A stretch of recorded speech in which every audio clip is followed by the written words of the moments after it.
back with more Heartstopper. This is episode 7. Very excited to continue on. We're at the penultimate episode now. Part of me is nervous, like, is this when the angst sneaks in? They keep proving me wrong about just how bad the angst gets, and it always works out fine, and it's all very, wholesome. I'm going to get so sick of that word so quickly. But, yeah, I'm really excited to see how the plot progresses from here. Things are kind of, for the most part, in a good place with everyone. I think what's bubbling under the surface is going to be the whole situation with Tao still not knowing about Charlie and Nick. Then, Elle and Tao having a thing, but I think there's stuff getting in the way of that as well. So yeah, but we'll see what trouble comes for our intrepid adventurers in this episode. If anything, maybe it's just them all chilling in the snow again, and I'd be here for it. But yeah, really, really enjoying this so far. So let's just dive into the next one. Jesus, Tori. How did you appear out of nowhere? Older sister. Brilliantly. Glad Nick's such a nice friend. Sips tea. He is.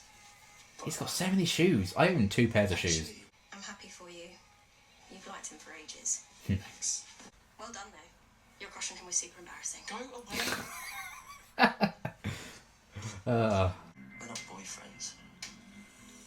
Why would you think we're boyfriends?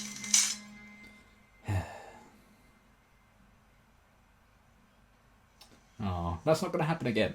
It won't. I refuse. You'll be fine. Ben and Harry aren't coming. Are you nervous? Okay, good.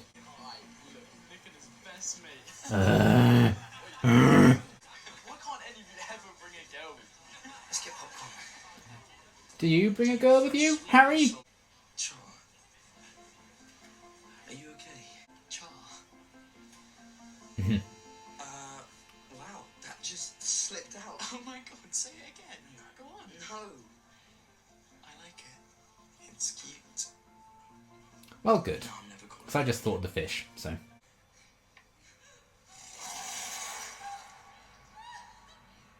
Well, this sounds like a pleasant film.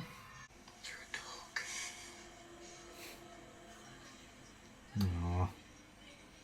I want to protect my sons. What's it like being gay?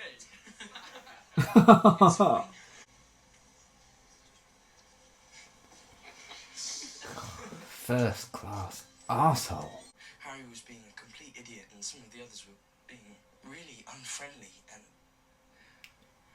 I appreciate his control over his language. I have very different words for them.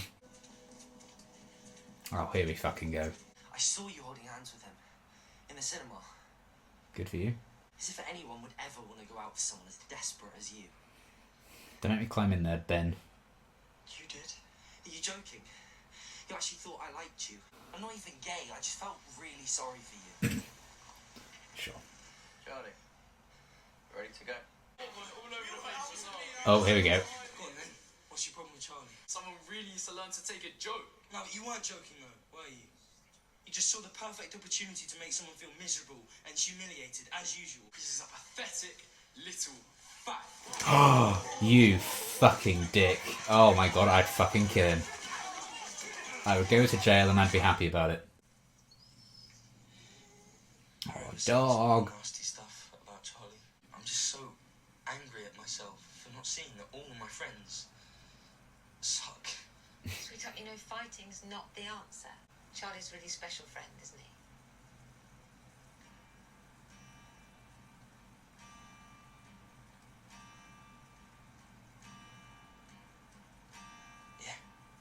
Yeah, it's like, it's going to take him like 10 steps back now, isn't it? You're right, mate. You want to fight too? You clearly didn't get hugged much as a child, but if you're craving human contact that badly, you could just say so. Tao, just leave him. At least he knows his place. Oh my gosh.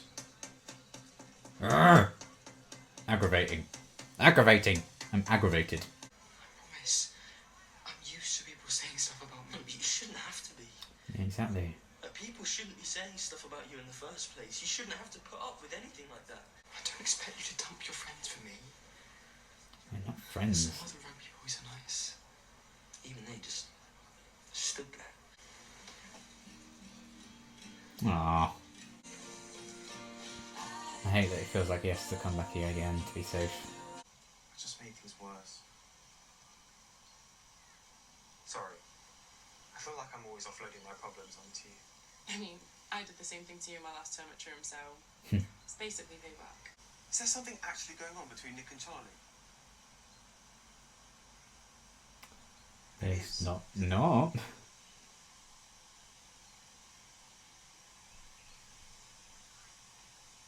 Yeah. Who else knows? Isaac When did he tell you? at the Milkshake Cafe. That was ages ago. Shit. Tao, See you later. wait! No! Ignoring the angst. Ignore it. Everything's fine. Aww. They've gone back to the stage where they keep deleting stuff to send to each other, like when it was at the start. Make sure you leave the bedroom door open and tied, okay? What are you doing here? Want to eat cookies on what you felt? Always. Charlie just wants to tell you. I think I know why he hasn't. He thinks that I'll accidentally say something stupid and out Nick to all of Nick's mates. And obviously he cares more about Nick's feelings than mine. Oh. Once you get into a relationship, friendships don't matter anymore. Oh, that's not true. Oh dear. It's a shame 'cause just his attitude to Nick, you can't blame him for, but that's, I think, another reason why they haven't said anything to him. Okay. Heck.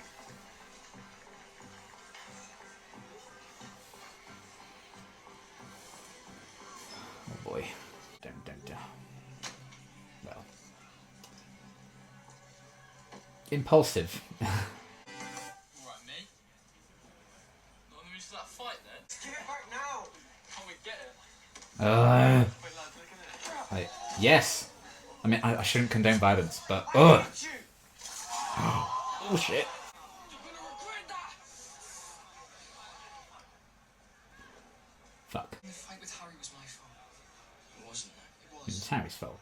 It was my fault. It was Harry's fault. Becoming friends with you, maybe it would be better if we just.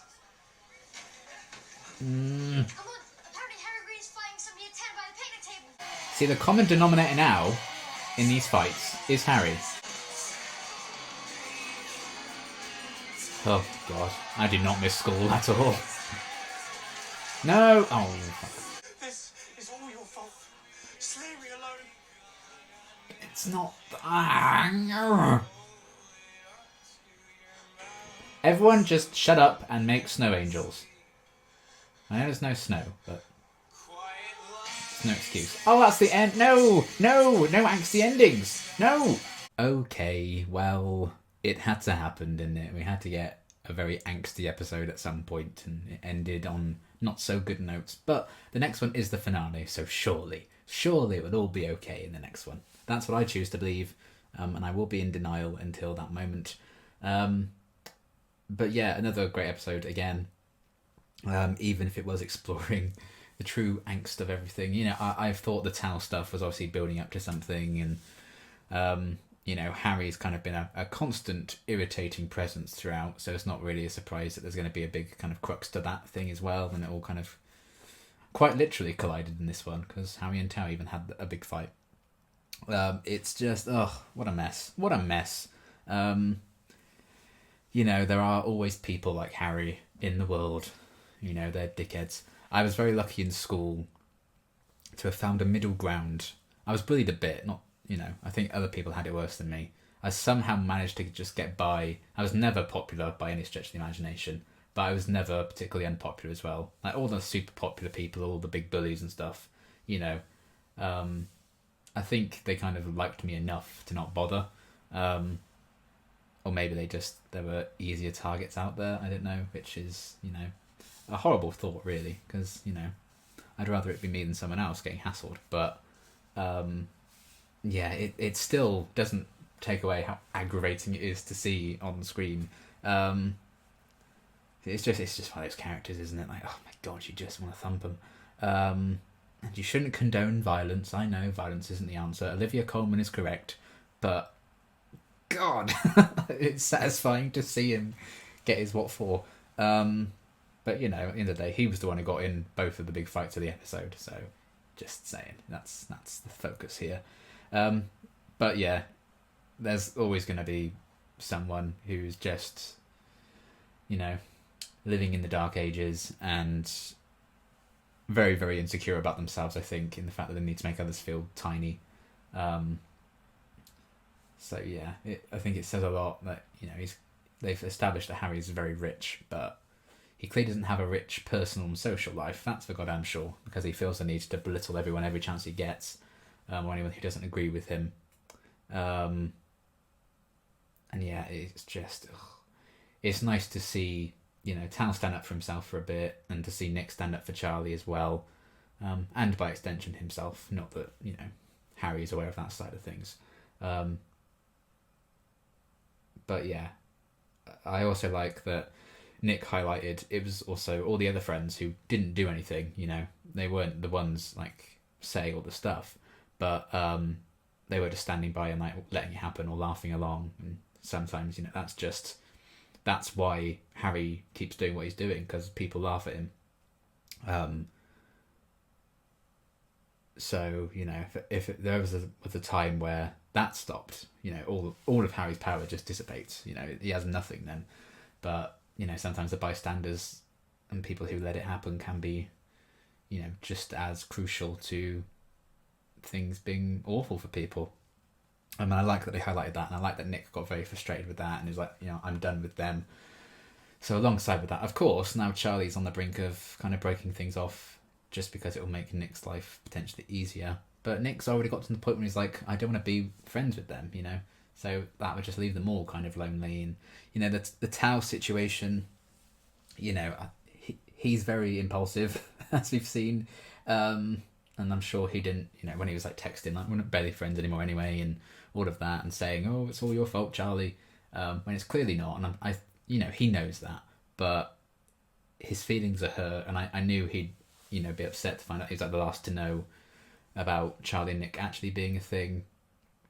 And yeah, he could have easily like blurted out any information stuff. Like, even then, he was like, why didn't you tell me about you and Nick? You know, he was saying it quite loudly, but luckily there was like the excitement of the fight going on. But you know, they weren't entirely wrong. But you know, his feelings about Nick and all of those feelings about Nick kind of came from his wanting to be protective of Charlie, not see Charlie get hurt again, because Nick was just part of that group of dicks.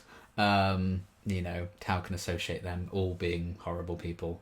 And, you know, for a time, you know, Nick was also just there letting things happen and let Harry do his shit for God knows how many years, you know. So I like that they highlighted that, and Nick was like, I'm so angry at myself for like letting this happen.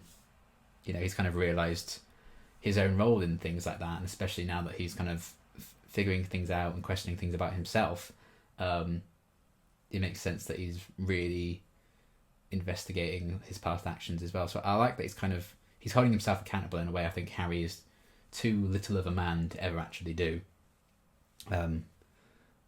So I like that they're kind of exploring that side of things as well. But with Tao, it's just, I don't know, it's just such a tricky thing. It's like his resentment of Nick is a big reason I think why Charlie felt like he couldn't tell Tao about him and Nick, but then not telling him puts a distance there, and Charlie spending more and more time with Nick because of their blossoming thing, and Tao doesn't understand like the extent of it.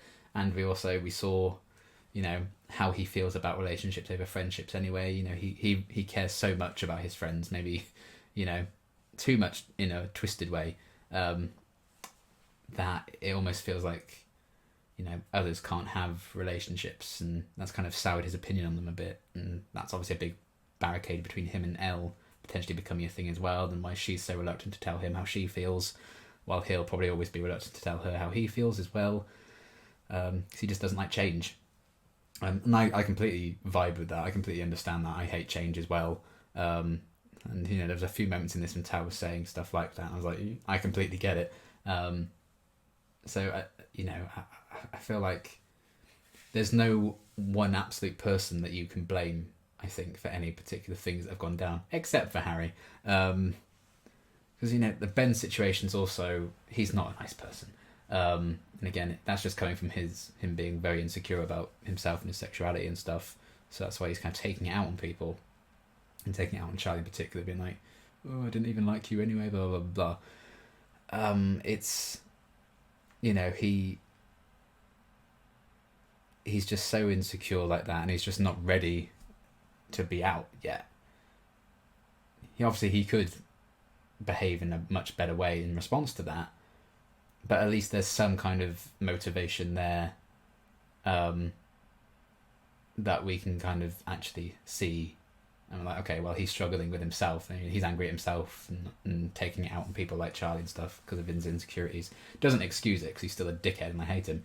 But, with Harry, he just likes the power of it all, and he likes feeling big. So I think he's probably got some insecurities of his own life as well. I don't know if they're ever going to delve into, like, Harry's home life or what makes him tick or anything. Or if he's just going to be the stereotypical knob, which he has been. But yeah, they're just... Harry and Ben can get in the bin is essentially my thing, and it's very frustrating, but, hopefully there'll be some kind of maybe resolution to that, or maybe much like the plot line with Tara in the last episode, where she was kind of struggling, having just come out, and how people were responding to her and treating her differently. She had a good support network around her. There's the light at the end of the tunnel that things are going to work out and things will be alright, and hopefully things will die down eventually. Maybe that's just going to be the solution here, which is kind of the solution in life in general, I think, as well, because there's always going to be people like Harry, but you can distance yourself from people like him eventually, especially, once school is done and everything. You can choose what friends you have and keep them close. That's certainly what I've done. I'm my closest circle of friends are friends that I've known from school for like 12 years now. There's like a good 6 of us who were friends from like year 7 onwards. So that was 2009, I think I've known them since. 9, 10... Trying to work it out. So is that 13 years? Oh, bloody hell. But yeah, we're all still best friends now. It's the people you choose, and they're obviously people that I couldn't stand the sight of at school, and were horrible and were bullies and stuff. But once school's done, bye bye. Never speak to them again. Apart from one time where one of them was in the back of a police car, I'm in handcuffs, and I saw them drive past. I was like, yes, hello again. Very satisfying. But anyway, screw you, Joe. But yeah, obviously it's difficult for them right now because they're all still in school. But you need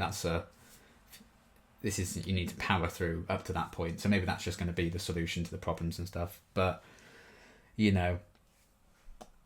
I don't know, because Charlie, I think he just wants to do what he thinks right for Nick right now, and maybe just cool things off between them so that he can work things out on his own, or go back to how things were before for him to make his life a bit easier. But I don't think Nick wants that anymore, so that's going to be where that conflict is. And I don't know, we'll see how Nick responds to that, because I don't want him to be like,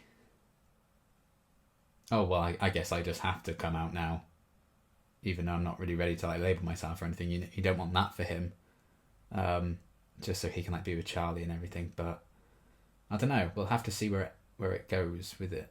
But I think they've done a great job of showing Nick get more and more comfortable with telling a few people, and I think even his mum's getting a slight idea now. He's saying how special of a friend Charlie was to him, and they held hands in the cinema, and we saw that Ben kind of saw that.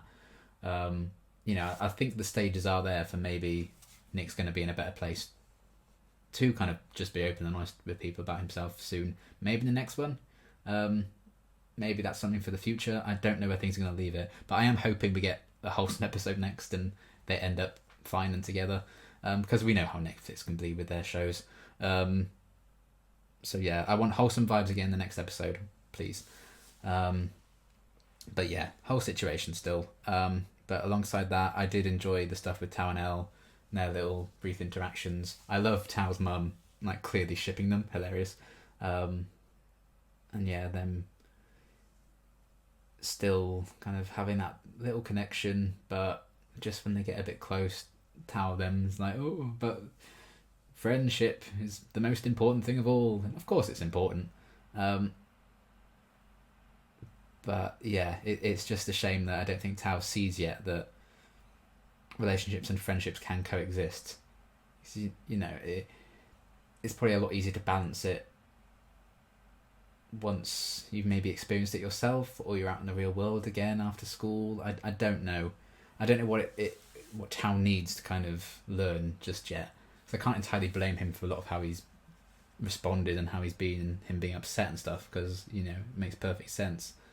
But yeah, he just jumps in a bit too quickly at times, and because we had a few moments where he's like, well, it was wrong of me to keep picking at the hornet's nest with Harry, and like sending those jives back his way, because that was making things worse for Charlie. Like, he was recognising that maybe he shouldn't have done that, but then he saw red again once he found out that he hadn't been told about Charlie and Nick. So I think deep down he knows some things can't be avoided and how things should go, but just needs that push. At the end of the day, they're what, like 16 years old, 15 years old? I'm 25. I don't have shit figured out yet. I don't know what I'm doing in my life. I don't know how to respond in social situations. I still stand in the corner of a room at a party. So yeah, they're just flawed real people, aren't they? So yeah, there's a bit of the old miscommunication going on with Charlie and Tao just can't sit down and talk about things with Nick and everything, but they've had their reasons for not getting to that point. It's not like it's felt forced for the drama's sake of it. There have been actual character-driven reasons for why they haven't had that conversation, but maybe that's something for the next episode to resolve, please, because I don't want any angst to carry over, please. I want a nice, happy ending, please. Don't take this away from me at the end. But yeah, I at least when characters can be frustrating and situations can be frustrating, we do know why it is, particularly with this show. I think they've done a great job of that. And then we just have Harry, who's an absolute dick. So yeah, we'll see how it gets resolved, hopefully, in the next episode. But another really great one again.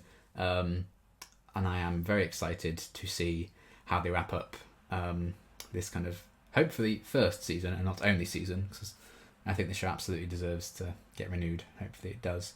But yeah, I really enjoyed everything they had going on with it again. Hard to watch at times. They don't shy away, I think, from how people can sadly be. So it's not like the show is just all wholesome and happy and blissfully unaware. Like, that, it's still not a perfect scenario. No love story can be perfect, particularly not one like this in this day and age. Still, sadly, hopefully in time. So it would have been wrong to expect them to have completely ignored that side of things, but I still like that they've lent more so onto the wholesome and light-hearted side, and hopefully we find a way to return to that and resolve it in the next one. But either way, great episode yet again. Really excited to see how they wrap things up, and until next reaction, thanks for watching.